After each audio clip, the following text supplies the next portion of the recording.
बिस्मिल्लाहिर्रहमानिर्रहीम अस्सलामु अलैकुम वरहमतुल्लाहि वबरकातुहू। शादी की पहली रात कुछ ऐसी ख़वातीन हैं जिनको खून नहीं निकलता है, और बाज़ जो ख़वातीन जिनको खून नहीं निकलता, कुछ औरतें ऐसी होती हैं कि उन्होंने अपना पर्दा बकारत ख़ुद से उन्होंने फाड़ लिया होता है, या फिर ज़िना करके वो फट जाता है गलत कारी से।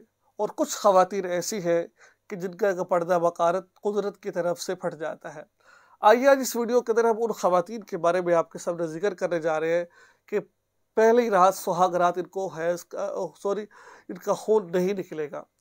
जिनका निकलेगा किस वजह से निकलेगा, नहीं निकलेगा तो क्यों नहीं निकलेगा। नाज़रीन, पहले तो वो औरत है कि जिस औरत को जिसने ज़िना किया हो, या शादीशुदा औरत हो, ज़ाहिर बात है शादीशुदा औरत है, वो पहले शौहर के पास से आई है तो ज़ाहिर बात है उसका तो पर्दा बकारत फट गया होगा। नंबर 2, जिस औरत को बच्चा पैदा हो जाए और उसने फिर तलाक के बाद दूसरे की शादी को उसका हैज़ का खून उसका खून नहीं निकलेगा। ठीक है। इसके अलावा जो बदकार औरत है, बुरी औरत है, ठीक है, वो उसका पर्दा उसका खून नहीं निकलेगा। ठीक है।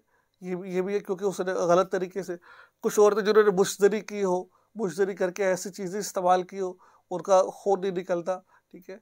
अब कुछ ख़वातीन ऐसी है कि जो कुछ ख़वातीन जो उछलती है, उछलने की वजह से उनका पर्दा बकारत फट जाता है। ठीक है। गर्म चीज़ें खाती है, इस वजह से उसका पर्दा बकारत फट जाता है। ठीक है। या फिर वो ज़्यादा बोझ उठा लेती है, उस वजह से पर्दा बकारत फट जाता है। इसकी मुख्तलिफ़ सूरतें बन सकती है। ठीक है। तो आप देख लीजिए कि अगर बाज़ दफ़ा किसी का पर्दा बकारत, वो औरत पाक दामन है लेकिन खून नहीं निकला, तो इसका कतर मतलब ये नहीं है, बल्कि एक नहीं सैकड़ों किताबों में ये बात लिखी हुई है। कतर मतलब ये नहीं है कि औरत बदकिरदार है। ठीक है। अगर मैंने बता दिया कि सूरत, अगर वो अच्छी है, अच्छी खातून है, उसको खून नहीं निकला तो उस पर तलाक ना दे उसको, बल्कि और भी बहुत वजूहात है, भार उठाने से, गर्म चीज़ खाने से मुख्तलिफ़ सूरतें बनती हैं।